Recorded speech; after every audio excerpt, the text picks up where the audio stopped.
J'ai le plaisir d'avoir à mes côtés Mme Carole Mallette, députée d'Huntington. Madame la députée, bienvenue à l'émission. Merci beaucoup de me recevoir. Merci d'avoir accepté l'invitation. Premier mandat pour vous. Donc, un beau défi, j'imagine, et plein de projets qui s'en viennent. Mais tout juste avant, j'aimerais que vous me parliez un peu de vous. Vous étiez entrepreneur, déjà impliqué dans divers organismes, comités, tables de concertation. Donc, je vous laisse vous présenter un peu. Bien enseigné, effectivement. J'avais une entreprise, moi, qui était située à Saint-Rémy. Donc, on avait un atelier d'usinage avec un bureau d'ingénierie mécanique. Puis on faisait des machines qui recyclaient le plastique, des malaxeurs thermocinétiques. Donc, j'étais vraiment dans le côté technique manufacturier. Vraiment. Puis, je vous dirais que c'est vraiment le côté entrepreneurial qui m'a toujours amenée dans mes différents projets. C'est une entreprise familiale que j'avais rachetée de mon père. Puis, on avait... ça m'a amenée à m'impliquer dans plein de choses, notamment la table d'action en entrepreneuriat Montérégie. Exactement, qui a commencé sous le gouvernement Marois à l'époque. Oh oui! Fait que je représentais la relève.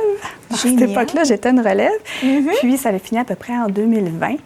Puis, dans le fond, on faisait vraiment des projets là, pour aider l'entrepreneuriat dans notre région. Donc, trouver des solutions. Alors, tout ce qui est trouver des solutions, ça m'a toujours allumée. Moi, je suis une fille de solutions. Il y en a qui vont trouver des problèmes à chaque solution. Oui, c'est Moi, ça. j'aime bien trouver des solutions. Il y en a toujours. Il faut trouver des solutions surtout. Voilà. Exactement. Puis, j'ai été beaucoup impliquée dans Femmes et Sœurs, donc depuis plus d'une dizaine d'années, qui est maintenant rendue Évol.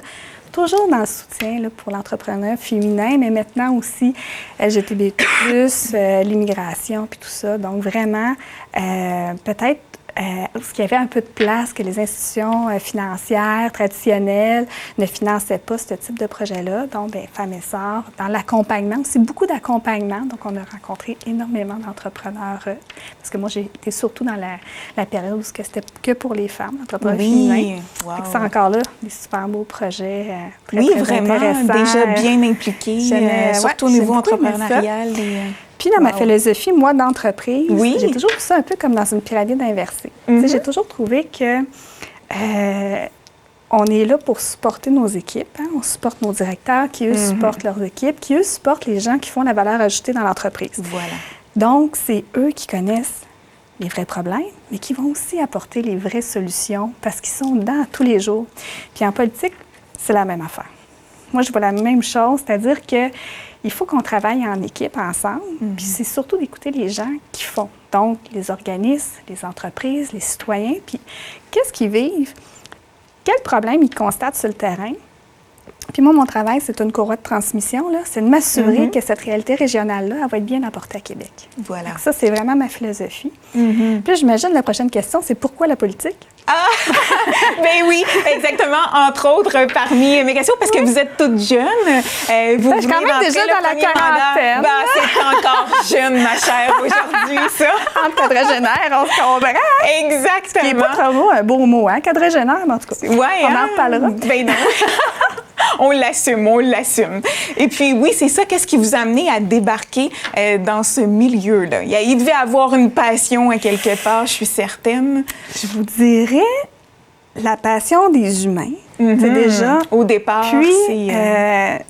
que quand on peut faire une différence, hein? Puis quand on peut aider à amener un changement, quand on peut faire en sorte... Tu sais, moi, je pense toujours que la seule manière de connaître l'avenir, c'est de le créer. Puis pour le créer, il faut aller dans des endroits, puis s'impliquer. Puis on le sait, un organisme communautaire, entre autres comme le vôtre, c'est de l'implication, il faut y croire. Puis moi, la Coalition Avenir Québec, la CAQ, le parti m'interpellait en tant qu'entrepreneur, mais en tant que maman. Moi, j'ai 2 jeunes enfants, 9 ans et 6 ans. Puis, ce qu'on fait, là, c'est pour l'avenir de nos enfants. Hein? C'est pourquoi qu'on s'implique. C'est quoi les changements qu'on est en train d'amorcer, comme en santé, comme le côté aussi connectivité, l'éducation. Bien, ça, là, c'est pour nos enfants qu'on fait ça. Vous avez raison. Moi, là, ce qui me drive, là, ce qui me Là, je dis, il ne faut pas que je dise ça parce que c'est pas très francophone, mais ce qui m'allume... Ce qui vous allume, oui, c'est les enfants, c'est l'avenir de nos enfants. Donc, je ne pouvais pas dire non quand on m'a approché pour dire, écoute, on aime ton profil, on pense que tu serais une bonne représentante de la circonscription d'Oakton-Dunes. C'est une décision de famille, hein, parce que, bon, moi, j'ai un conjoint merveilleux, mais maintenant qui s'implique beaucoup, qui est rendu, papa à la maison, qui s'est parti une petite compagnie pour pas qu'il s'ennuie non plus, parce que les enfants sont à l'école, mais... Ça reste que c'est une décision d'équipe. Exactement. Mon conjoint, lui, je vous dirais qu'il était vraiment passionné par la politique. Fait qu'il m'a dit, toi, là, tu peux pas passer à côté de ça. Aussi. Moi, je pense que le bonheur, c'est un choix. Là, mais des fois, j'ai l'impression que c'est le bonheur qui m'a choisi. Sincèrement, là, je suis très chanceuse, je suis très reconnaissante de tout ce qui m'arrive. Puis... je suis quelqu'un aussi, mon père m'a élevée avec un grand principe de vie, qui rien ne vaut la peine d'être fait si c'est pas bien fait. Ah, voilà. Ça, c'est ça. Hein? Un perfectionniste exactement. aussi. C'est un machiniste de formation. Voilà. Fait qu'un machiniste de formation, c'est sûr que ça aime ça quand les choses sont précises, bien faites. Vous connaissez le métier. Donc, c'est sûr que moi, en m'impliquant, il fallait que je fasse les choses bien, puis il fallait que je m'implique. Donc, on s'implique beaucoup. On a beaucoup de dossiers qui sont super intéressants dans le comté. Oui, exactement. Des dossiers qui sont même amenés à un niveau national. Donc, ils vont toucher d'autres circonscriptions. Parfait. Donc, si on en parle, Mme Mallette, c'est ça, avant de... C'est quoi ces fameux dossiers-là, vos projets, votre vision au niveau là, des années qui vont venir pour votre mandat? Bien, moi, j'aime dire que c'est pas ma vision. C'est notre vision. Oui. En Oakton-Dunes, on a des... Exactement. On a des réalités régionales qui doivent être reflétées à Québec puis tenues en compte dans les projets de loi, puis dans les règles, puis dans les normes. Puis les choses changent. Hein? Fait qu'à Oakton-Dunes aussi, il y a des choses qui ont changé, puis il y a des choses qui évoluent, puis il y a des réalités qu'aujourd'hui on vit puis qu'on ne vivait pas dans le passé. Donc, il faut aller adapter ces lois-là puis ces réalités-là à notre région. Donc, c'est notre vision à nous. Puis c'est pour ça que je travaille beaucoup avec les gens, puis on a des gens extrêmement brillants dans Oakton-Dunes. On a des gens impliqués, on a des gens innovants. Je regarde juste la lutte intégrée en agriculture. L'agriculture ne se fait plus aujourd'hui comme avant. Il y a de moins en moins de pesticides. Il y a beaucoup plus d'implications au niveau de nos agriculteurs qui sont beaucoup éco et responsables, qui trouvent des idées innovantes pour recycler tout ce qui peut être recyclé, pour respecter le milieu naturel. Ça, je vous dirais qu'on commence à avoir de la reconnaissance. Puis je pense que c'est la CAQ qui a amené ça. Mais il y a encore beaucoup de travail à faire, je pense, pour le grand public, pour bien comprendre la réalité. Tout le travail exactement qu'ils font. Puis il y a de l'ajustement, hein, parce que quand on a décidé de ne plus utiliser tel pesticide, puis qu'on a utilisé la mouche rose, par exemple, dans les oignons, ça a amené, pour combattre, dans le fond, les insectes nuisibles, mais c'est sûr que ça a amené d'autres défis. Mais ça, ils ont travaillé avec les années, puis on s'est perfectionné, puis ils sont rendus vraiment leaders en Amérique du Nord. Là, pour, vraiment, au niveau environnemental. Vraiment. Ouais, puis il y a d'autres dossiers, d'autres enjeux. On a les eaux de lavage. Ça, c'est encore... ils ont des normes là, très, très sévères au Québec. C'est correct, mais il faut être capable d'aider nos agriculteurs pour être capable de respecter ces normes environnementales-là. Puis le travail se fait vraiment de pair avec les gens du milieu. On travaille avec eux pour justement s'assurer qu'eux aussi soient... parce qu'il faut que c'est des entreprises, hein? Il faut quand même que ça soit périn, puis que ça soit motivant, puis il faut les épauler. Voilà. Ça, je pense que c'est sûr que l'agriculture occupe beaucoup dans notre comté, mais il n'y a pas juste ça. C'est sûr que les affaires municipales, hein, on a 28 municipalités, nous, dans la circonscription. Ça, c'est 28 maires, mairesses. C'est plusieurs conseillers. C'est plusieurs, exactement. Eux font un travail exceptionnel parce qu'eux sont sur le terrain. Hein? Ils sont directement dans leur localité. Fait qu'on travaille beaucoup avec eux, avec les MRC aussi, qui font un gros travail. Donc, écoutez, c'est quoi le besoin d'une petite municipalité comparativement à une ville comme Montréal ou comme Québec ou Trois-Rivières? C'est pas les mêmes réalités, c'est pas les mêmes besoins. Puis ça encore là, je trouve que notre gouvernement l'a bien compris. Hein? Quand il dit gouvernement des régions, c'est ça. On doit supporter nos petites municipalités. C'est pour ça qu'il y a un programme là, qui va bientôt sortir pour aider les cœurs de village. Oh, OK. Donc, ça, c'est Consiste vraiment... en quoi, hein? Dans le fond, on veut supporter la vie dans nos cœurs de village, soit de s'assurer qu'ils vont avoir des services de proximité, Oui. des épiceries, des stations-service. Transport collectif aussi, c'est quelque chose qui n'est peut-être pas nécessairement juste supporté par ce programme, puisqu'il y en a d'autres, mais ça aussi, il faut y penser. Il y a le Fonds bleu aussi qui est en train de se déployer tranquillement. Là, on sait qu'au budget, il a passé, c'est quand même 500 millions pour financer le Fonds bleu, qui va être aussi financé par les redevances sur l'eau. Enfin, on va s'assurer que la richesse qui est notre eau va être payée en partie par ceux qui l'utilisent beaucoup, les industries. Donc, le Fonds bleu, bien, ça aussi, ça va nous aider dans le fond. On sait qu'on a des problématiques au niveau de l'eau, nous, dans notre région, dans Montérégie, c'est un enjeu. Bon, bien là, on va partir des programmes. Il y en a encore là qui ont des super bonnes idées pour comment on va préserver l'eau. Fait qu'on va travailler avec nos agriculteurs, avec nos municipalités pour trouver des solutions. T'sais, moi, je pense que tout se fait en équipe. Hein? Puis, à quelque part, c'est un peu mon appel que j'avais fait lorsqu'on a fait le discours sur le budget. J'ai terminé, moi, en faisant un appel à tous.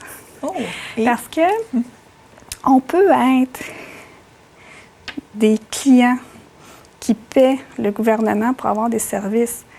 Mais je pense que c'est pas ça.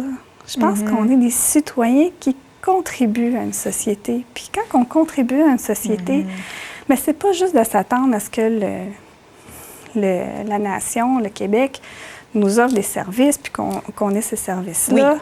C'est aussi de travailler ensemble, à trouver des solutions, à s'impliquer, puis de faire en sorte que ce soit le meilleur pour tout le monde. Puis moi, c'est un peu le choix que j'ai fait.